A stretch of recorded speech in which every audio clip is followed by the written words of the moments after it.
আসুন আল্লাহকে স্মরণ করি। আজ আমরা এমন একটি আধ্যাত্মিক কাহিনী নিয়ে এসেছি যেখানে আপনারা জানতে পারবেন যে আল্লাহর ওলি কিভাবে হওয়া যায়, কিভাবে একজন সত্য অনুসারী, মুরিদ, আদব, ইখলাস এবং সবারের মাধ্যমে নিজেকে এতটাই পবিত্র করে নেয় যে আল্লাহর প্রিয়ত্ব তার নসিব হয়ে যায়।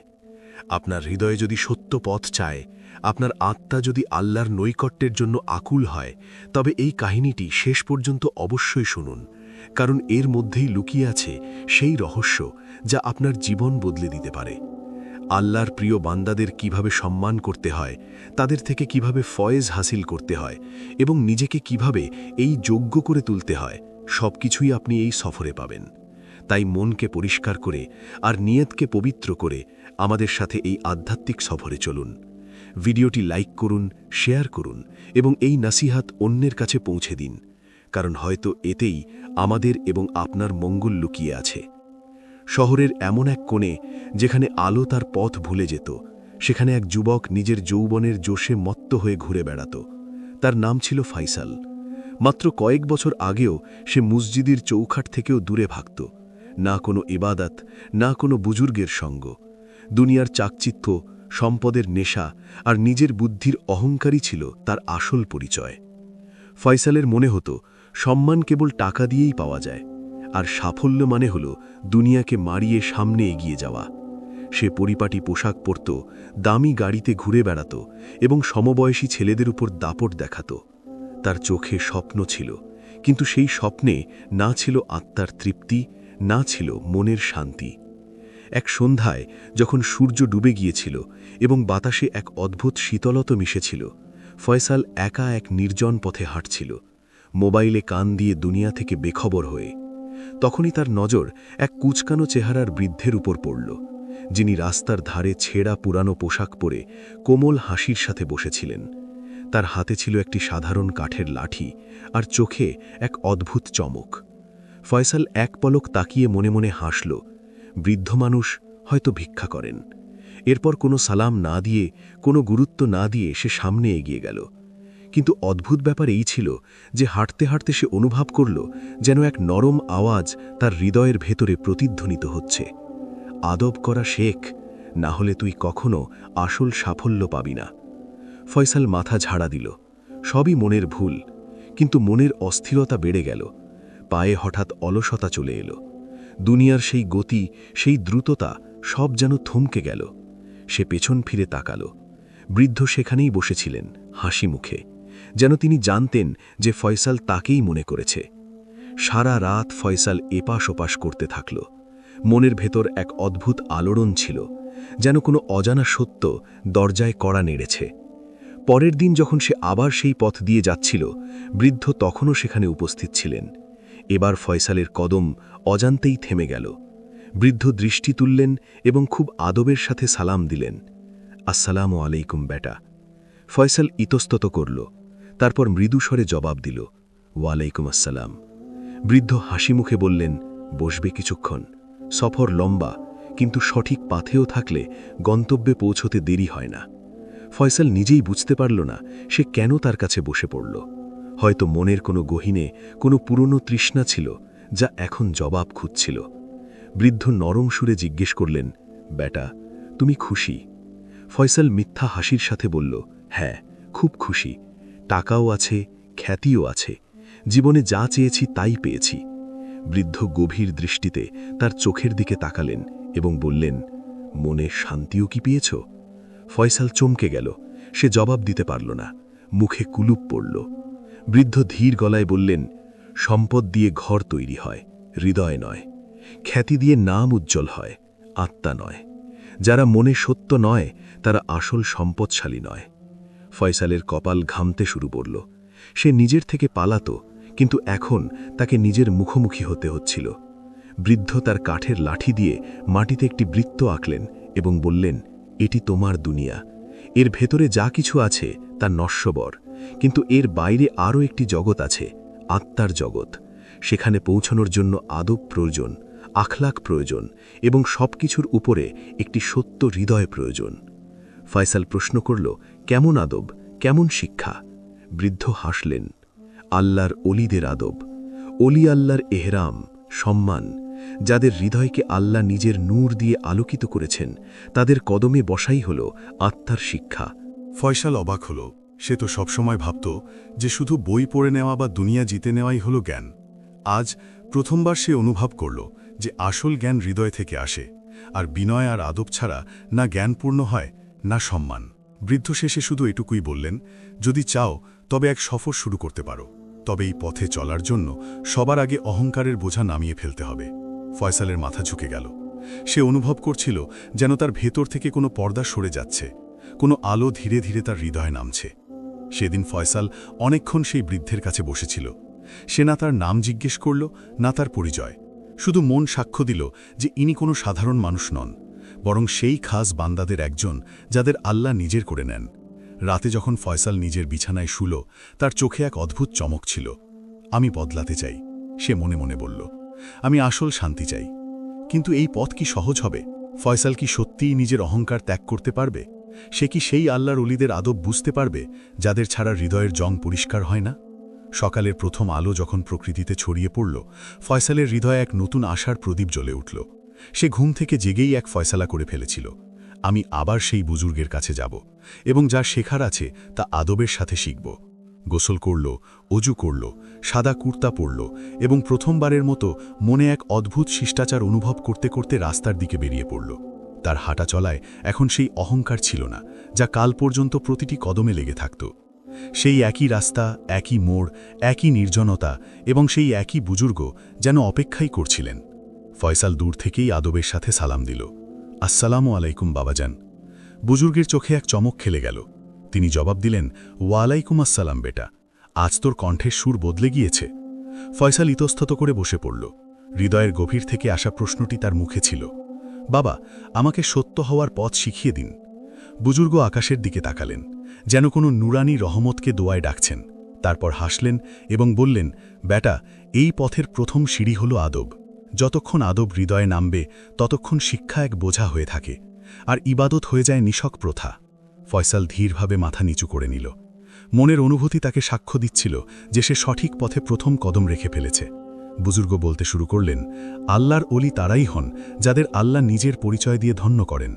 না তাদের কাছে কোনো সিংহাসন থাকে, না তাজ, না মাল, না সম্পত্তি। তাদের তাজ হলো তাদের শান্তি, তাদের সিংহাসন হলো তাদের সেজদা। তারা আল্লাহর ভালোবাসায় এমনভাবে ফানা হয়ে যান যে তাদের নজর নিজের উপরও থাকে না। ফয়সাল খুব মনোযোগ দিয়ে শুনছিল। যদি তোকে অলির সহবত থেকে ফয়েজ হাসিল করতে হয়, বুজুর্গ নরম স্বরে বললেন, তবে আগে আদব শেখ। আদব এটা নয় যে তুই মুখ দিয়ে ভালো বললি আর মনে অহংকার লুকিয়ে রাখলি। আদব হলো হৃদয়ে সেজদা করবে, দৃষ্টি থেকে সারাফত ঝরবে আর মুখ থেকে সত্য বেরোবে। ফয়সাল অস্থির হয়ে জিজ্ঞেস করল, বাবা, কিভাবে বোঝা যাবে যে সামনের জন অলি? বুজুর্গ গভীর শ্বাস নিলেন এবং বললেন, যার সাথে দেখা করলে মন নরম হয়ে যায়, চোখ ভিজে যায় আর গুনাহের প্রতি ঘৃণা জন্মায়, বুঝে নিদি যে তিনি আল্লাহর খাস বান্দা। অলি তার নামে পরিচিত হন না, তার সঙ্গ দিয়ে পরিচিত হন। একটি ছোট ঘটনা শোনানো হলো। এক ব্যক্তি হজরত জুনায়েদ বাগদাদি রহমতুল্লাহি আলাইহিকে জিজ্ঞেস করলেন, আপনি আল্লাহর এত নৈকট্য কিভাবে পেলেন? তিনি জবাব দিলেন, আমি আমার হৃদয় থেকে সবকিছুর মহব্বত বের করে দিয়েছি, শুধু আল্লাহর সাথে বন্ধুত্ব করেছি। তারপর অলিরা আমার পথপ্রদর্শক হলেন এবং তাদের কদমে বসে আমি আদব শিখলাম। ফয়সালের চোখ ভিজে আসছিল। তার সমস্ত জেদ, সমস্ত জাগতিক বুদ্ধি সেই মুহূর্তে পানি হয়ে ধুয়ে গেল। বুজুর্গ মুচকি হেসে বললেন, বেটা, আজ তোর প্রথম পরীক্ষা। নিজের মন থেকে অহংকারের বোঝা নামিয়ে ফেল। নিজেকে কারো চেয়ে বড় মনে করিস না এবং সবকিছুর ওপরে এটা মনে কর যে তোর থেকে প্রত্যেকেই ভালো হতে পারে। যখন এই অনুভূতি হৃদয়ে গেঁথে যাবে, তখন তুই অলির দিদার নসিব করবি। ফয়সাল মাথা নিচু করল এবং রুদ্ধ কণ্ঠে বলল, আমি চেষ্টা করব বাবা। বুজুর্গ তার লাঠি দিয়ে মাটিতে একটি ছোট রেখা টানলেন এবং বললেন, এটি তোর আজকের সীমা, এটি অতিক্রম করিস না। আদব ইহাও যে নিজের সীমা চেনা। ফয়সাল মাথা নেড়ে ওয়াদা করল। সেই রাতে ফয়সাল মোবাইল বন্ধ করে দিল, দামি ঘড়ি খুলে ফেলল, চকচকে পোশাক এক কোণে দেখে দিল, সাধারণ কাপড় পরল এবং পালঙ্কের বদলে মাটিতে বিছানো এক ছোট চাটাইতে ঘুমিয়ে পড়ল। মনে এক অদ্ভুত মিষ্টতা ছিল, না কোনো কোলাহল ছিল, না অহংকার, ছিল শুধু এক শান্তি যা সে আগে কখনো অনুভব করেনি। সকালের আজানের সময় ফয়সাল প্রথমবার মসজিদের চৌকাঠে গেল, আদবের সাথে মাথা নিচু করে ভেতরে প্রবেশ করল। সেই মেঝেতে হাঁটা, সেই বাতাসে শ্বাস নেওয়া, তার মনে হলো সে যেন কোনো জান্নাতি বাগানে চলে এসেছে। তার চোখ থেকে অজান্তেই অশ্রু ঝরতে লাগল। মন থেকে এক আওয়াজ এলো, ইয়া আল্লাহ, আমাকে আপনার অলির কদমে আদবের সাথে বসা নাসিব করে দিন। সকালের সাদা কুয়াশায় মোড়ানো গলি থেকে যখন ফয়সাল বের হল, তার মনে শুধু একটি আওয়াজ প্রতিধ্বনিত হচ্ছিল, আজ আমার প্রথম আসল পরীক্ষা। সেই প্রতিটি কদমে নিজেকে সামলাচ্ছিল, যেন আদবে কোনো কমতি না হয়।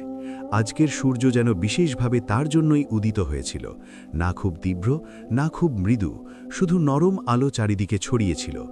যখন সে সেই পুরনো বাগানে পৌঁছাল যেখানে সেই বুজুর্গ থাকতেন, দেখল তিনি মাটিতে বসেছিলেন। হাতে একটি মাটির পাত্র ছিল এবং কিছু পুরনো পাথর ধুয়ে পরিষ্কার করছিলেন। ফয়সাল দূর থেকেই থেমে গেল, মনে প্রশ্ন জাগল, আমি কি কাছে গিয়ে সালাম করব, নাকি আগে দেখব তার কাজে ব্যাঘাত ঘটছে কিনা? সেটাই ছিল মুহূর্ত, প্রথম পরীক্ষা। ফয়সাল চুপচাপ মনে মনে দোয়া করল, তারপর দূর থেকেই আদবের সাথে সালাম দিল, আসসালামু আলাইকুম বাবাজান। বুজুর্গ না ফিরেই জবাব দিলেন, ওয়া আলাইকুম আসসালাম বেটা, ভালো করেছিস, আদব শিখেছিস তুই। ফয়সালের মন খুশিতে ভরে উঠল। সে অনুভব করল যে আল্লাহর প্রিয় বান্দাদের মন নিজে থেকেই মনের কথা শুনে নেয়। বুজুর্গ ইশারা করলেন, এদিকে আয় আর আমার সাথেই পাথরগুলো ধো। ফয়সাল নিচু হয়ে মাটির পাত্র থেকে পানি নিতে লাগল। প্রথমবার সে নিজের হাতে ধুলোবালি ও শ্যাওলা ধরা পাথর স্পর্শ করল। তার মনে কোনো ভাবনা ছিল না যে কাপড় নোংরা হবে নাকি হাত ময়লা হবে। ছোট কিন্তু গভীর ঘটনা।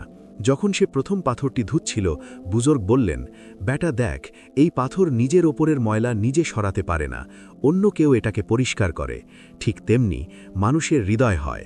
যখন তুই খোদায় অলির কাছে বসিস, তখন তারা তোর মনের ময়লা নিজেদের দুয়ার মাধ্যমে ধুয়ে দেন। ফয়সালের চোখ ভরে এলো। সে পাথরটিকে এমনভাবে ধুয়ে পরিষ্কার করল যেন নিজের হৃদয় পরিষ্কার করছে। প্রতিটি ঘষার সাথে সাথে তার ভেতরের গরিমা, অহংকার আর জাগতিক ময়লা দূর হয়ে যাচ্ছিল, যেন প্রতিটি ঘষায় তার আত্মা পবিত্র হয়ে উঠছিল। হঠাৎ এক দৃশ্য ফয়সাল অনুভব করল, পাথর থেকে যেন এক হালকা নূর বের হল। সে ঘাবড়ে গিয়ে বুজুর্গের দিকে তাকালো। বুজুর্গ হাসলেন এবং বললেন, যখন মন সত্য হয় তখন সামান্য জিনিসের মধ্যেও আল্লাহর নিদর্শন দেখা যায়। ভয় পাস না, এটি তোর মনের আয়না যা চমকাচ্ছে। ফয়সাল সেখানেই বসে চোখ বন্ধ করে নিল। তার আত্মা যেন কোনো অজানা কিন্তু প্রশান্তিকর ডাক শুনল। না কোনো শব্দ, না কোনো কথা, ছিল শুধু এক নীরব ডাক যা সরাসরি হৃদয়ে গেঁথে যাচ্ছিল। বুজুর্গ আবার পরীক্ষা বাড়ালেন, এখন এই পাত্রটি তোল আর ওই টিলা পর্যন্ত নিয়ে যা। টিলা পর্যন্ত যাওয়া সহজ ছিল না। পথ ছিল আঁকাবাঁকা, কাঁটা ছিল, ঢাল ছিল। ফয়সাল কোনো অভিযোগ ছাড়াই পাত্রটি তুলে নিল। পথে পা অনেকবার পিছলে গেল, কাঁটা পায়ে বিঁধল, কিন্তু সে একবারও উফ শব্দটি করল না। পাত্রটিকে বুকে জড়িয়ে ধরে হাঁটতে থাকল।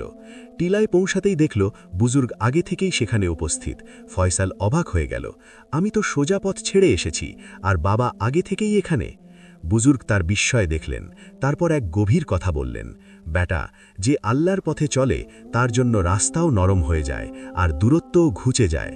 ফয়সালের চোখ থেকে অশ্রু ঝরতে লাগল, বাবা, আমি অলির মাকাম কিভাবে পাব? ফয়সাল ভাঙা মনে জিজ্ঞেস করল। বুজুর্গ খুব ভালোবাসা দিয়ে জবাব দিলেন, মাকাম চাইতে নেই, আদব করতে হয়। মাকাম নিজে থেকেই চলে আসে। যখন তুই নিজের নাফসকে মেরে ফেলবি, যখন তোর কামনা শুধু আল্লাহর জন্য হবে, তখন আল্লাহ তোকে তার অলিদের মাহফিলে দাখিল করে দেবেন। ফয়সাল মাথা নিচু করে ফুপিয়ে কাঁদতে লাগল। আজ তার মন সত্যিই প্রথমবার সত্যিকারে কেঁদেছিল। সেই রাতে ফয়সাল তার ঘরের কোণে একটি পুরনো চাটাই বিছালো। কোনো বালিশ নেই, কোনো নরম বিছানা নেই, শুধু মাটি, চাটাই আর আল্লাহর নাম। সে গভীর রাত পর্যন্ত আল্লাহর সাথে কথা বলতে থাকল। না কোনো দোয়া চাইল, না কোনো অভিযোগ করল, শুধু শুকরিয়া আদায় করতে থাকল। হে মালিক, তোমার লাখো শুকরিয়া যে তুমি আমাকে তোমার অলির কদমে বসিয়েছ, আমাকে আদব শিখিয়েছ।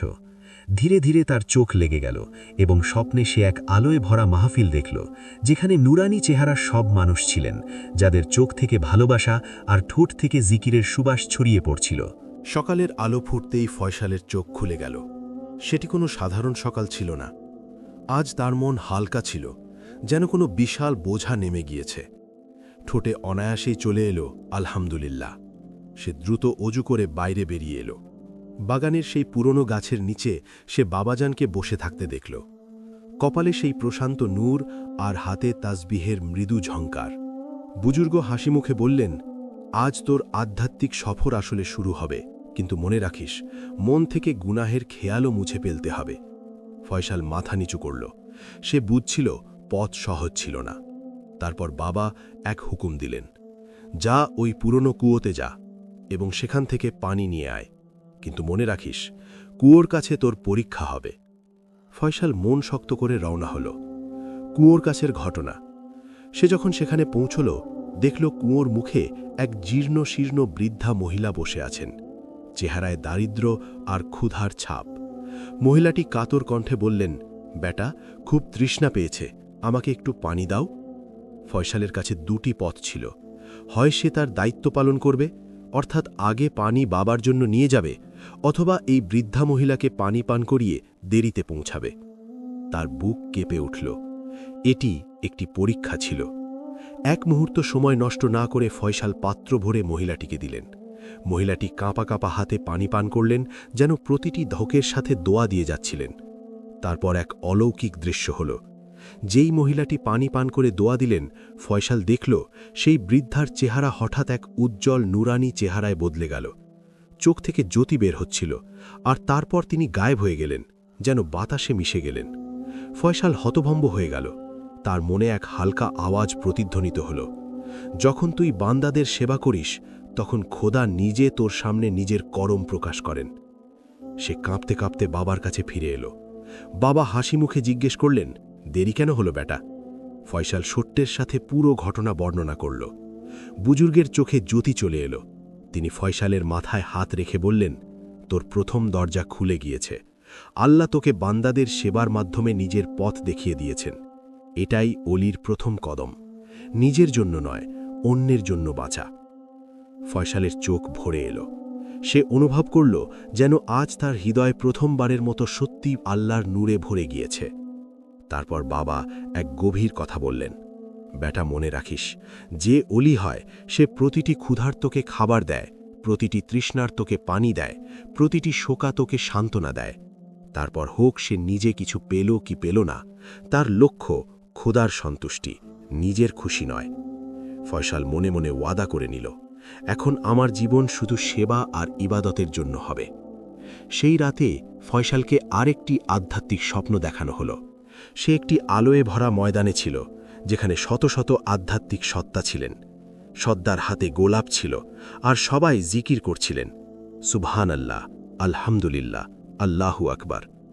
এক অলি তার কাছে এলেন এবং তার মাথায় হাত রেখে বললেন, তোর মন এখন কবুল হয়ে গিয়েছে, তোর সফর এখন ধীরে ধীরে এগিয়ে চলবে, শুধু সবর করিস আর আদবের সাথে জুড়ে থাকিস। ফয়সালের আত্মায় যেন জান্নাতের অনুভূতি মিশে গেল। যখন সে ঘুম থেকে জাগল, তার ঠোঁটে অনায়াসে কিছু শব্দ ছিল, ইয়া আল্লাহ, আমার উপর রাজি হয়ে যান। ফয়সালের আত্মা এখন আগের চেয়ে অনেক বেশি নরম আর উজ্জ্বল হয়ে গিয়েছিল। তার ভেতরে প্রত্যেকের জন্য দয়া আর শ্রদ্ধার অনুভূতি উপচে পড়ছিল।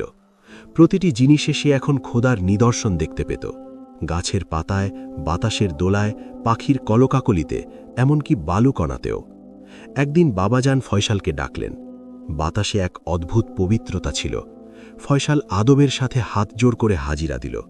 বুজুর্গ গভীর নজরে তাকালেন এবং বললেন, এখন সময় এসেছে যে তোকে আদবের আসল মানে শেখানো হবে। জেনে রাখ, আদব জ্ঞানের চেয়েও উপরে। যার আদব নেই তার কিছুই নেই। ফয়সাল মাথা নিচু করে নিল। তার মন বাবার প্রতিটি শব্দ নিজের আত্মায় গেঁথে নিতে চাইছিল। প্রথম সবক, মাটির আদব। বাবা এক মুঠো মাটি তুললেন এবং ফয়সালকে দিলেন। বললেন, এই মাটি দেখ, এটি তোকে পালন করেছে, এখানেই তোর সেজদা আর এখানেই তোকে ফিরতে হবে। যদি তোর মাটির প্রতি ভালোবাসা না থাকে, তবে তোর সেজদাও অপূর্ণ। ফয়সাল কাঁপা কাঁপা হাতে মাটি চুম্বন করল এবং চোখে মাখল। সেই মুহূর্তে সে অনুভব করল, আসল আদব হল নিজেকে সবচেয়ে ছোট মনে করা। দ্বিতীয় সবক, মানুষের আদব। বাবা আবার বললেন, মানুষ যেমনই হোক, গরিব, ধনী, গুনাগার কিংবা ন্যাক, প্রত্যেকের মধ্যে খোদার এক ঝলক আছে। যদি তুই কোনো মানুষকে তুচ্ছ মনে করিস, তবে আসলে তুই খোদার নূরের অবমাননা করছ। ফয়সালের চোখে অশ্রু চলে এলো। তার মনে পড়ল কতবার সে মনে মনে অন্যকে ছোট মনে করেছে। আজ সে লজ্জায় গলে গেল। তৃতীয় সবক, নিজের অবস্থানের আদব। বাবা একটি পুরনো কাঠের লাঠি তুলে নিলেন এবং বললেন, বেটা, যে উচ্চতায় পৌঁছেও নিজের অবস্থান ভুলে না, সেই অলি হয়। না হলে ইবলিসও একসময় বড় আলেম ছিল, তার অহংকার তাকে অভিশপ্ত করে দিল। ফয়সাল সেই লাঠিটি শ্রদ্ধার সাথে নিল এবং অনুভব করল যেন তার হৃদয়ে এক নম্রতার প্রলেপ পড়ছে। সেদিন সন্ধ্যায় বাবা ফয়সালকে বললেন, বেটা, কাল এক অপরিচিত দরবেশ আসবে, সে তোকে পরীক্ষা করবে, তোর আদবই হবে তোর আসল পরীক্ষা। ফয়সাল মনে মনে প্রতীক্ষা করল, যাই হোক না কেন আমি আদব থেকে বিচ্যুত হব না। পরের দিন সকালে এক পুরনো ছেঁড়া কাপড়ে মোড়ানো এক অপরিচিত ব্যক্তি খানকায় প্রবেশ করলেন। চেহারায় ধুলোবালি মাখা, কিন্তু চোখে এক অদ্ভুত চমক। তিনি এসেই উঁচু গলায় বললেন, এ ছেলে, আমার জন্য খাবার আনো, জলদি করো, না হলে বদদোয়া দেব যে আল্লাহ তোকে ভুলিয়ে দেবেন। ফয়সালের মুখ মুহূর্তের জন্য রক্তিম হয়ে উঠল, কিন্তু সে নিজের মনের উপর নিয়ন্ত্রণ রাখল। চোখ নামিয়ে নিল, আদবের সাথে মাথা নত করল এবং নিঃশব্দে দৌড়ে গিয়ে খাবার নিয়ে এল। অপরিচিত ব্যক্তিটি রুক্ষবাণে খাবার নিলেন, কোনো ধন্যবাদ না জানিয়েই খেয়ে নিলেন এবং তারপর পা ছড়িয়ে বললেন, আমার পা টিপে দে। ফয়সালের মন আবার কেঁপে উঠল, কিন্তু সে খোদাকে স্মরণ করল, বাবাকে স্মরণ করল এবং আদবের সাথে নিচু হয়ে দরবেশের পা টিপতে লাগল। যেই ফয়সাল পা টিপতে শুরু করল, হঠাৎ দরবেশের চেহারা তেজ নুরানি আলোয় বদলে গেল। তার চোখ থেকে আলো বেরোচ্ছিল। তিনি হাসলেন এবং বললেন, তুই পাশ করে গেছিস। হে আল্লাহর সত্য বান্দা, তোর আদব তোকে সৃষ্টি জগৎ থেকে খোদা পর্যন্ত নিয়ে যাবে। তারপর তিনি ফয়সালের মাথায় হাত রাখলেন। ফয়সাল অনুভব করল যেন কোনো নূর তার হৃদয়ে ভরে যাচ্ছে। তার দেহের প্রতিটি অণুতে প্রশান্তি ছড়িয়ে পড়ল। যখন ফয়সাল বাবার কাছে ফিরে এলো, বুজুর্গ হাসি মুখে বললেন, আজ তুই সত্যিকারের অলি হওয়ার পথে প্রথম মজবুত কদম রেখে ফেলেছিস। মনে রেখিস, যখন আদবের সাথে সেজদা করা হয়, তখন খোদা আশ থেকে নেমে সেই হৃদয়ে মুকুট পরিধান করেন। ফয়সালের চোখ দিয়ে অশ্রু ঝরছিল। সে অনুভব করল যে সত্যিকারের ইবাদত কেবল শব্দ নয়, বরং আদব, মহব্বত এবং ফানা, নিজেকে বিলীন করার নাম। সে মনে মনে সংকল্প করল, এখন থেকে আমি প্রতিটি মানুষের মধ্যে খোদার প্রতিচ্ছবি দেখব, প্রতিটি ব্যক্তির সাথে তেমন আদব করব যেমন খোদার সামনে দাঁড়িয়ে করি। সন্ধ্যার সময় ছিল, আকাশে সুরময়ী রঙের মেঘ ছেয়েছিল, বাতাসে শীতলতা আর হৃদয়স্পর্শী সুবাস ছড়িয়েছিল। ফয়সাল আনন্দিত ছিল, কিন্তু সাথে সাথে তার মনে এক অদ্ভুত অস্থিরতাও জাগছিল। সে অনুভব করেছিল যে আদবের প্রথম পরীক্ষায় উত্তীর্ণ হওয়ার পর এখন বড় কোনো রহমত বা বড় কোনো পরীক্ষা আসতে চলেছে। বাবার চেহারা তার বারবার মনে পড়ছিল। তার চোখে লুকিয়ে থাকা এক গভীর রহস্য, এক এমন জ্ঞান যা এখন ফয়সালকে সঁপে দেওয়ার ছিল। বাবার ডাক হঠাৎ একজন খাদেম এলো এবং আদবের সাথে ঝুঁকে বলল, বাবাজান, আপনাকে ডেকেছেন হুজুর। ফয়সাল বুক দুরুদ্দুরু অবস্থায় উঠে উজু করল, সুন্দর কাপড় পরল এবং অত্যন্ত আদবের সাথে বাবার সামনে হাজির হল। বাবাজান নুরানি চেহারায় এক কুড়ে ঘরের বাইরে বসেছিলেন। তার কাছে একটি পুরনো বই রাখা ছিল, জীর্ণ কিন্তু অত্যন্ত পবিত্র। তিনি ফয়সালকে ইশারায় কাছে ডাকলেন। ফয়সাল মাটিতে বসে পড়ল, নজর নিচু করে, মনে এক অদ্ভুত ব্যাকুলতা। আধ্যাত্মিক ওসিয়ত। বাবা নরম সুরে বললেন, বেটা ফয়সাল, তুই এখন পর্যন্ত যা শিখেছিস তা ছিল কেবল প্রস্তুতি। আসল পথ এখন শুরু হচ্ছে। মনে রাখিস, ইলম, জ্ঞান, আদব এবং ফানা, এই তিনটি মিলেই হৃদয়কে সেই মোকামে পৌঁছায় যেখানে খোদার দিদার নসিব হয়। ফয়সাল মাথা নত করে হাত জোড় করে বলল, হুজুর, আমি প্রতিটি কোরবানির জন্য প্রস্তুত আছি। বাবা হাসলেন এবং বললেন, কোরবানির অর্থ কেবল প্রাণ দেওয়া নয়, সবচেয়ে বড় কোরবানি হল নিজের ইচ্ছা, নিজের অহংকার এবং নিজের ধারণাকে খোদার পথে ছেড়ে দেওয়া। আধ্যাত্মিক কিতাব অর্পণ। তারপর বাবা সেই পুরনো কিতাবটি তুললেন। তার পাতাগুলো ছিল ধূসর, কিন্তু সেখান থেকে এক অদ্ভুত আলো বেরোচ্ছিল। তিনি কিতাবটি ফয়সালের হাতে দিয়ে বললেন, এই কিতাব তোর জন্য একটি আমানত। এটি কেবল সেই খুলতে পারে যার মন পরিষ্কার এবং যার দৃষ্টি খোদার দিকে। এটি ইলমি লাদুনির প্রথম জানালা। ফয়সাল কাঁপা কাঁপা হাতে কিতাবটি নিল। সে অনুভব করল যেন তার সিনা বা বক্ষে আলোর এক নদী বইতে শুরু করেছে। প্রথম হুকুম, নীরবতা ও তাওয়াক্কুল। বাবা তাগিদ দিলেন, মনে রাখিস, এই কিতাবের প্রতিটি অক্ষর একটি আমল দাবি করে। প্রতিটি রহস্য মুখ দিয়ে নয়, হৃদয় দিয়ে বুঝতে হয়। নীরবতা হবে তোর প্রথম ইবাদত এবং তাওয়াক্কুল অর্থাৎ খোদার উপর পূর্ণ ভরসা হবে তোর প্রথম অস্ত্র। ফয়সাল মাথা নিচু করে সম্মতি জানাল। তার মনে এখন আর কোনো প্রশ্ন ছিল না, কোনো অভিযোগ ছিল না। ছিল কেবল এক অন্বেষণ, এক আধ্যাত্মিক তৃষ্ণা। নীরবতার রাত। সেই রাতে ফয়সাল খানকার এক কোণে গিয়ে চুপচাপ বসতে শুরু করল। না কোনো কথা, না কোনো ইচ্ছা, না কোনো ফরমায়েশ, কেবল মনে খোদার নাম আর কিতাবটি বুকের সাথে লেপ্টে রাখা। রাতের শেষ প্রহরে যখন সব কিছু নিস্তব্ধ ছিল, ফয়সাল অনুভব করল কিতাবের পাতাগুলো নিজে থেকেই নড়তে শুরু করেছে। এক প্রশান্ত আলো তাকে ঘিরে ধরল এবং কিতাবের প্রথম পাতায় একটি শব্দ ভেসে উঠল, ফানা, ফনার রহস্য। হঠাৎ ফয়সালের মনে এক আওয়াজ প্রতিধ্বনিত হল, যতক্ষণ না তুই নিজেকে মিটিয়ে দিচ্ছিস, খোদা তোকে আবাদ করবেন না। নিজের অস্তিত্বকে পুড়িয়ে ফেল, যাতে রবের আলো তোকে নিজের কোলে তুলে নেয়। ফয়সালের চোখ দিয়ে জল ঝরতে লাগল। সে কাঁদতে থাকল, কাকতি মিনতি করতে থাকল খোদার কাছে, দোয়া করতে থাকল, হে রব, আমাকে আমার নাফসের কামনা থেকে পবিত্র করো, আমার হৃদয়কে তোমার নূর দিয়ে পূর্ণ করো। তার আত্মা গলতে শুরু করল। সে নিজের অস্তিত্ব ভুলতে থাকল, এমনকি নিজের অস্তিত্বকেও তার বোঝা মনে হতে লাগল। বাবার ইশারা ও পরীক্ষা। সকালে যখন আজান হল, ফয়সাল কিতাবটি বুকে জড়িয়ে বাবার কাছে ফিরে গেল। বাবা দূর থেকেই তার অবস্থা দেখলেন এবং মুচকি হেসে বললেন, এখন তুই আর নিজের মধ্যে নেই বেটা, এখন তোর হৃদয় খোদার মেহমানখানায় পরিণত হয়েছে। কিন্তু সফর এখনও দীর্ঘ। ফনার পর এখন বাকার চিরস্থায়িত্ব পরীক্ষা আসবে। ফয়সাল আদবের সাথে মাথা নত করল এবং তার হৃদয় থেকে কেবল একটি ধ্বনি উঠল, রব্বি, আমার গন্তব্য কেবল তুমি, তোমার পথে প্রতিটি ব্যথা, প্রতিটি ফানা ও মঞ্জুর। সকালের আলো ছড়িয়ে পড়ছিল খানকায়, আধ্যাত্মিক সুবাস ছিল, আজানের ধ্বনি বাতাসে মিশে গিয়েছিল। ফয়সালের চোখে গতরাতের প্রভাব ছিল, একটি আলো, এক গভীরতা, এক অদ্ভুত সতেজতা। সে প্রশান্তিতে উঠে দাঁড়াল। কিতাবটি আদবের সাথে বুকে জড়িয়ে বাবার সামনে পেশ হল। তার চেহারা এখন আগের মতো ছিল না। নিজেকে হারিয়ে ফেলার পর তার মধ্যে এক নতুন জীবনের চমক ছিল। বাবার প্যাগাম, এখন বাঁকা শেখো বাবাজান, কাছে ডাকলেন। তার চোখে মোহব্বত ছিল, কিন্তু সাথে এক বড় দায়িত্বের ঝলকও ছিল। তিনি খুব সুন্দরভাবে বললেন, ফয়সাল বেটা, তুই ফনার প্রথম পরীক্ষা পূর্ণভাবে পালন করেছিস। এখন তোকে বাঁকার সফর জয় করতে হবে। জানিস বাঁকা কি? ফয়সাল আদবের সাথে আরজ করল, হুজুর, ফনাতে তো বন্দা নিজেকে মিটিয়ে দেয়, তাহলে বাঁকাতে কি হয়? বাবা গভীর নজরে তার দিকে তাকালেন এবং বললেন, বাঁকা হল খোদাতে বেঁচে থাকা। যখন তুই নিজের অস্তিত্ব ছেড়ে কেবল রবের ইচ্ছায় সন্তুষ্ট হয়ে যাস, যখন তোর প্রতিটি শ্বাস, প্রতিটি চিন্তা, প্রতিটি কাজ খোদার ইবাদত হয়ে যায়, এটাই হলো বাঁকা। আধ্যাত্মিক আমলের দ্বিতীয় পর্যায়ে বাবা ফয়সালকে খানকার এক দূরবর্তী অংশের দিকে ইশারা করলেন। সেখানে এক ছোট কোণে ঘর ছিল, একাকী, নিস্তব্ধ এবং সাধারণ। বাবা বললেন, এই কোণে ঘরে চিল্লাকষি সাধনা করতে হবে।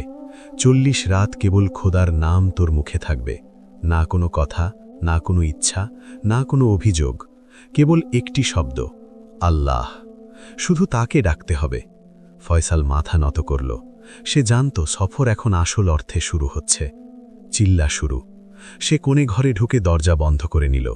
ভেতরে কেবল একটি জায়নামাজ, একটি পানির পাত্র এবং একটি পুরনো প্রদীপ রাখা ছিল।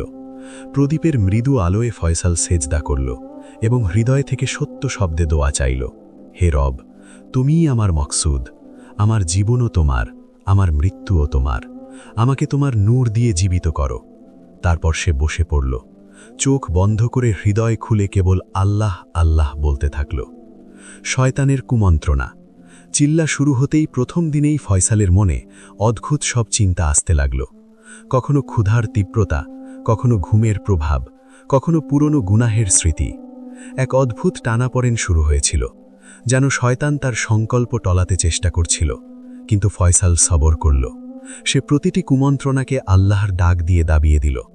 প্রতিবার যখন ভুল চিন্তা আসত, সে চোখ বন্ধ করে জোরে বলত, আল্লাহ আমাকে সাহায্য করুন, এবং হৃদয় আবার পবিত্র হতে থাকত। আধ্যাত্মিক আলোর জলবা।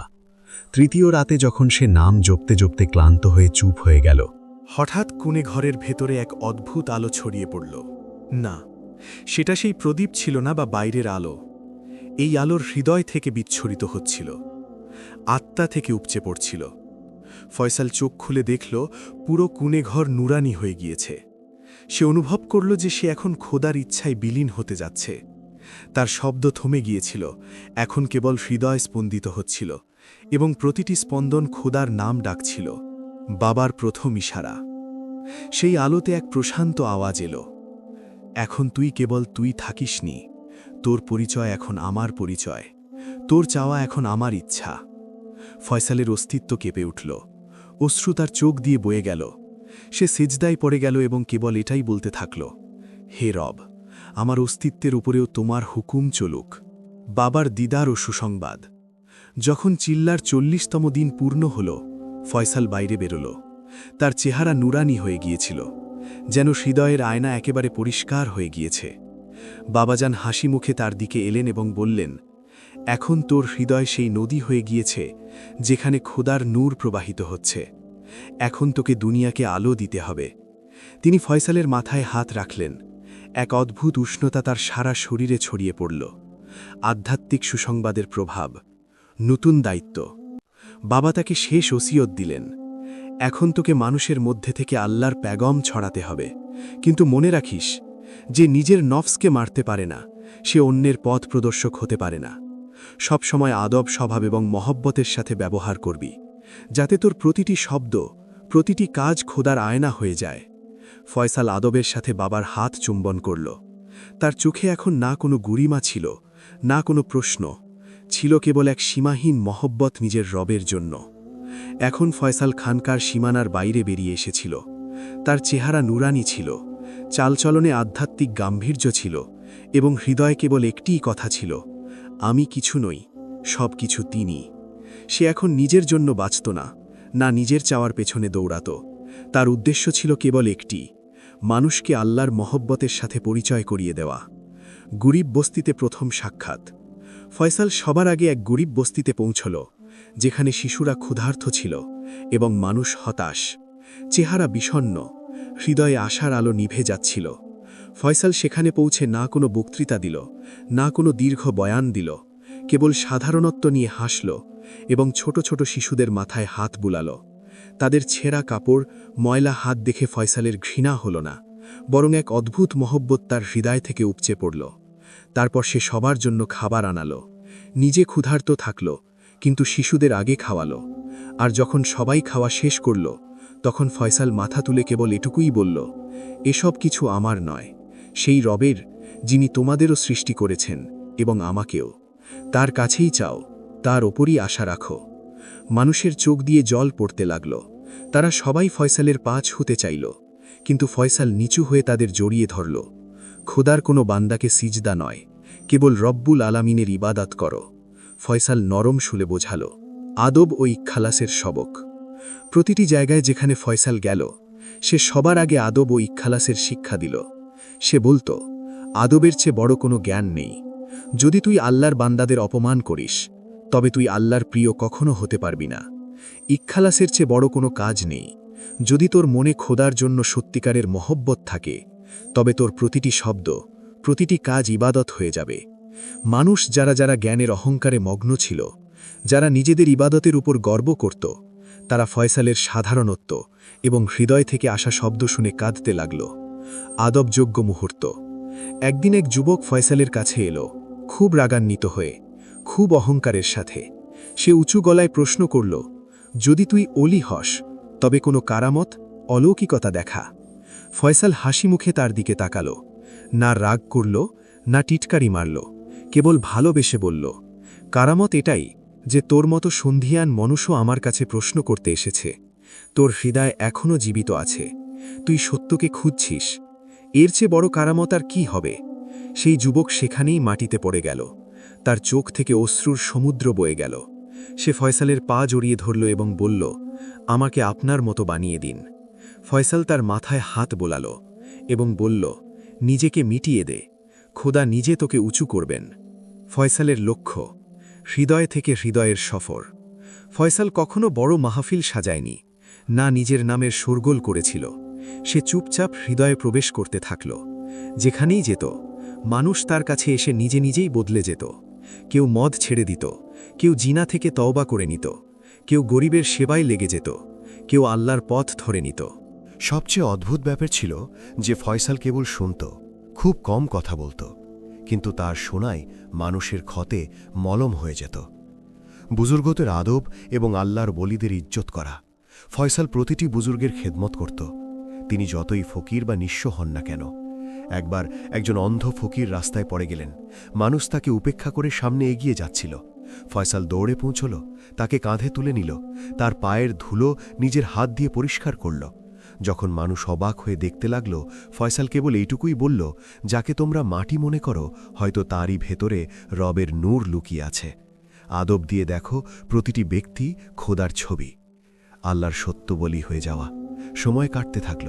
ফয়সালের নাম দূর দূরান্ত পর্যন্ত ছড়িয়ে পড়ল। কিন্তু ফয়সাল নিজে আরও বেশি নিভৃতচারী হয়ে গেল।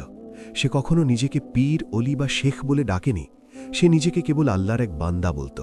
কিন্তু মানুষ জানত তার দোয়ায় আসর আছে, তার কথায় আধ্যাত্মিক শক্তি আছে, তার নীরবতাতেও এক পেগাম আছে। অনেক সময় যখন সে চুপচাপ আকাশের দিকে তাকাত, মানুষের মনে হতো রব যেন তাদের সাথে কথা বলছেন। শেষ ওসিয়াত।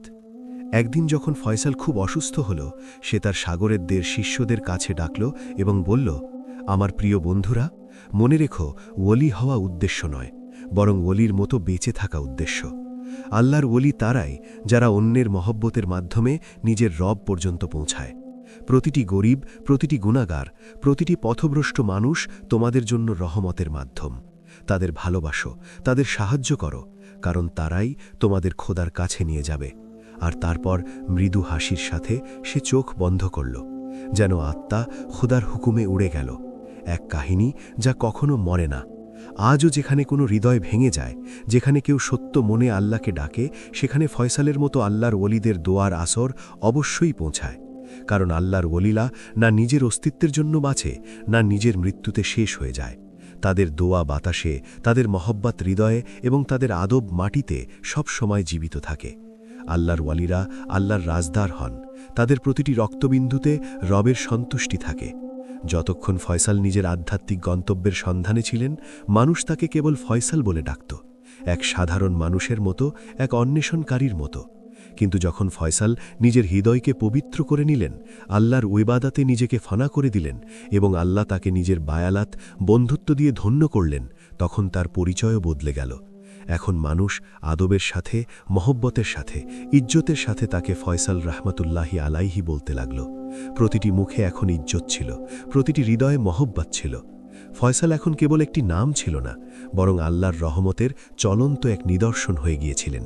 যেখানে আগে মানুষ তাকে এক সাধারণ ব্যক্তি মনে করত, এখন সেই মানুষগুলোই ঝুঁকে সালাম করে, দূর থেকে এসে দোয়ার ভিক্ষা চায় এবং তার নজরে নিজেদের গুনাহের ক্ষমা খুঁজে বেড়ায়।